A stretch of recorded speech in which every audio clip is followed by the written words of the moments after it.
बिल्कुल, आगे बढ़ते हैं। सबसे पहले बड़ी खबर आपको बता दें, प्रधानमंत्री नरेंद्र मोदी अपनी रूस यात्रा पर रवाना हो चुके हैं। ब्रिक्स समिट में पीएम मोदी को शामिल होना है और बड़ी जानकारी है कि पीएम मोदी यहां से रवाना हो चुके हैं।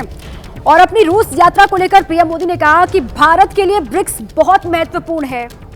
ब्रिक्स समिट में वैश्विक मुद्दों पर चर्चा होगी, ये पीएम मोदी ने कहा। साथ ही दुनिया के विकास पर बात होगी। भारत रूस का रिश्ता और मजबूत होगा और साथ ही ब्रिक्स के अन्य नेताओं से मुलाकात का इंतजार है। पीएम मोदी ने यह बात कही है अपनी यात्रा को लेकर।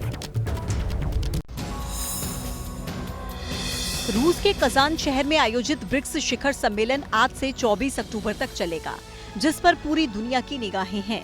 ब्रिक्स दुनिया का तीसरा सबसे ताकतवर आर्थिक संगठन है। आबादी के लिहाज से ये दुनिया की 45% आबादी को समेटे है। विश्व की अर्थव्यवस्था में ब्रिक्स का योगदान 26% है। वहीं वैश्विक व्यापार में इसकी भागीदारी 40% है। रूस यात्रा के दौरान पीएम मोदी और राष्ट्रपति व्लादिमीर पुतिन के बीच द्विपक्षीय बातचीत भी होगी। चीन और ईरान के साथ भी द्विपक्षीय वार्ता की संभावनाएं हैं। ब्रिक्स के एजेंडे में जो शामिल हैं, उनमें डॉलर पर निर्भरता घटाने के लिए पेमेंट सिस्टम, अनाज के ट्रेडिंग एक्सचेंज का निर्माण, ब्रिक्स के साझेदार देशों के लिए फ्रेमवर्क शामिल है। इससे पहले प्रधानमंत्री जुलाई में रूस के दौरे पर गए थे। अगस्त में यूक्रेन का दौरा किया था। 16वें ब्रिक्स शिखर सम्मेलन का आयोजन रूस के कजान शहर में हो रहा है, जिसकी थीम वैश्विक विकास और सुरक्षा के लिए बहुपक्षवाद को मजबूत करना है। डायलॉग एंड डिप्लोमेसी की रास्ता भारत हमेशा उसको प्रमोट कर रहा है। और अब बात महाराष्ट्र विधानसभा चुनाव की। महाविकास अघाड़ी में कहा जा रहा है कि सीट बंटवारे को लेकर आज सहमति बन सकती है। महाविकास अघाड़ी के अलग अलग दलों के नेताओं के बीच में आज सीटों के बंटवारे पर बड़ी बैठक होने वाली है। जैसे जैसे महाराष्ट्र विधानसभा चुनाव नजदीक आ रहे हैं, महाविकास अघाड़ी में तनाव बढ़ रहा है। ऐसे में गठबंधन से जुड़े मुद्दों को लेकर महाराष्ट्र कांग्रेस के वरिष्ठ नेता बालासाहब थोराट आज दोपहर 3 बजे उद्धव ठाकरे और शरद पवार से मिलेंगे। शरद पवार साहब से, उद्धव ठाकरे साहब से, हमारी तरफ से बालासाहब थोराट जी जाएंगे, उनसे बात करेंगे।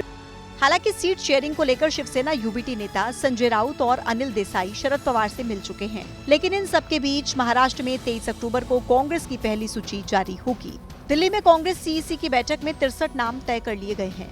सूत्रों के मुताबिक सकोली से नाना पटोले, कराड़ साउथ से पृथ्वीराज चव्हाण, संगमनेर से बालासाहब थोराट को टिकट मिल सकता है। ब्रह्मपुरी से विजय वडेट्टीवार, नागपुर वेस्ट से नितिन राउत और लातूर सिटी से अमित देशमुख का टिकट पक्का माना जा रहा है।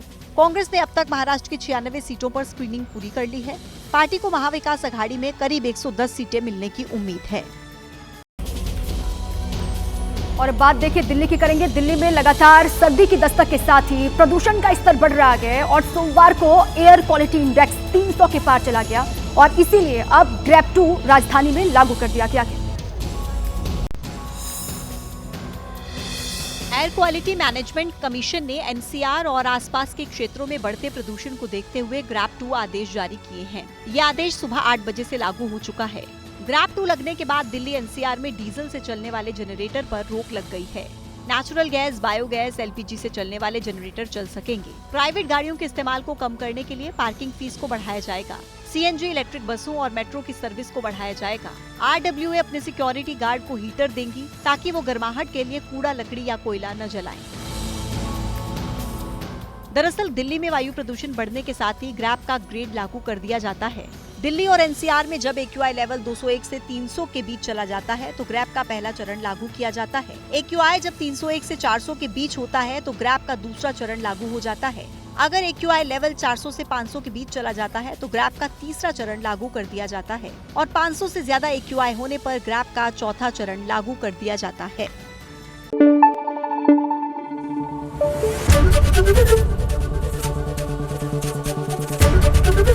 एबीपी न्यूज आपको रखे आगे।